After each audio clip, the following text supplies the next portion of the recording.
Big data is a collection of data sets that is so large and complex that it becomes difficult to process using traditional applications. But it is becoming more important for businesses. Joining us now to explain how is Charles Enner, who's a principal advisor at Business Analytics at KPMG, as well as Gerard Botha, CTO of the PBT Group. Gentlemen, thanks for your time today. Gerard, let's start off with you. Big data, for many people, we're kind of uncertain as to what exactly that is. In layman's terms, what is it? To explain to you in simple terms is traditionally 80% of the organization's data is not available for analytics. So most of the data is hidden away in documents, in blogs, in various logs. So now to get that information into the fold, now that information is coming into the big data space. So big data refers to the data that cannot be analyzed using traditional technologies. Yeah, carry on. I was just thinking of big data, and I was thinking I had this image of the cloud. Yeah. Does big data fit into the cloud? Certainly can store some of your big data in the cloud. And there are some synergies with the cloud, but and you can actually extract information coming from the cloud into your big data environment. So when you refer to big data, not only do you refer to the fact that you've got very large volumes of data and variety and complexities of data, but also how to store it and manage it and handle it and the governance around it, security, all of those things. Charles, you're at KPMG and you advise people on this. What are the sorts of things they're asking about? What is the business case here? Is it something that you have to do before too much more time passes? Absolutely. Well, if you look at big data in terms of how it's split up, this is it's certainly a term that I guess is relative to the person asking the question. So there is a popular view on big data. A lot of the things that are coming out in business nowadays seem to be more around sentiment analysis. Now you've got a lot of social information floating around, the rise of Twitter, the rise of Facebook, people truly expressing their feelings about how they feel about products and companies on those mediums. And that seems to be where a lot of the big data thinking goes towards. So how do we as a company analyze this large noise of data coming in and capitalize on it, either in terms of client retention, making sure that our current customers are happy, or getting a feel for the market in terms of where things should be going.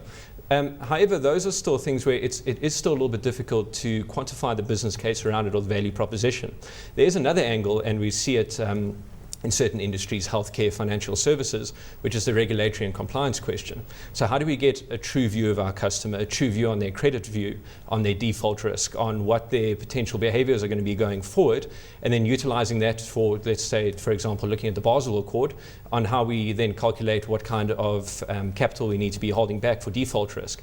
Now that becomes a lot more of a stronger business case in terms of saying, well, if we can utilize big data to understand our clients on a more granular level and truly understand their default risk and their profiles, well, we can free up more working capital as a business and utilize that to generate more revenue in other areas. So it is really a split between this sexier sentiment analysis and some of the hardcore governance and compliance. It almost sounds like information overload, but I take it that if you do it correctly, it works amazingly for your company. And top of mind, you mentioned the likes of Twitter and other social media examples, and top of mind comes F&B, who do very well with their RB Jacobs brand. Are we seeing more of that in the South African market where there's more communication between the companies and their consumers and the usage of that data coming through?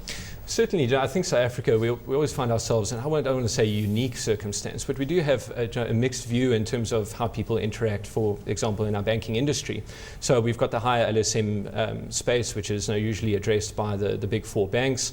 It's quite well established. These are guys that are very used to interacting with banks. And then you've got the younger banks like Capitec and African Bank looking at maybe the LSM, the underbanked or the unbanked area.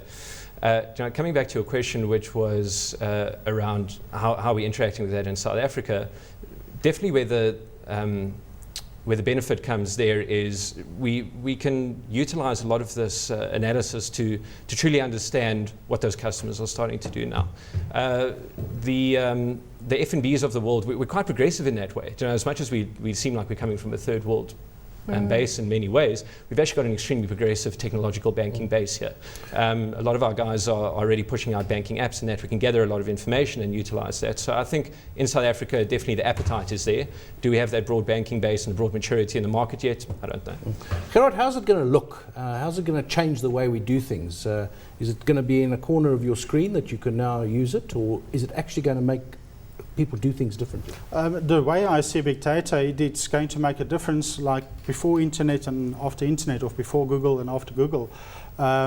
Because it's going to bring in so much more information onto your desk that it's going to revolutionize the way you do your work.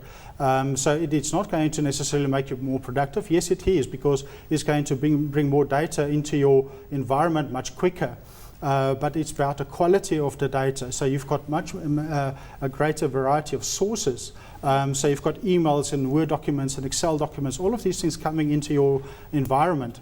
And now the information that comes out of that's going to be much, much better, and decisions can make, it will be a lot better and position yourself better for success.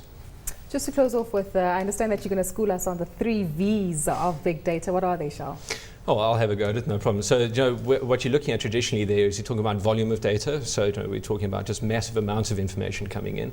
You're talking about velocity of data. So, this is not just about the size of the data coming in, but the speed that it's coming at you at. So, again, Twitter, so on and so forth. Sentiment, you're going to be looking at a lot of information coming in. And the third one is the variety. So, Gerard's mentioned it as well. You could have your traditional large data repositories, which is transactional systems in a bank, which is recording all credit card transactions coming through. But you're also going to have variety in terms of Twitter feeds coming in, as you rightfully said, images.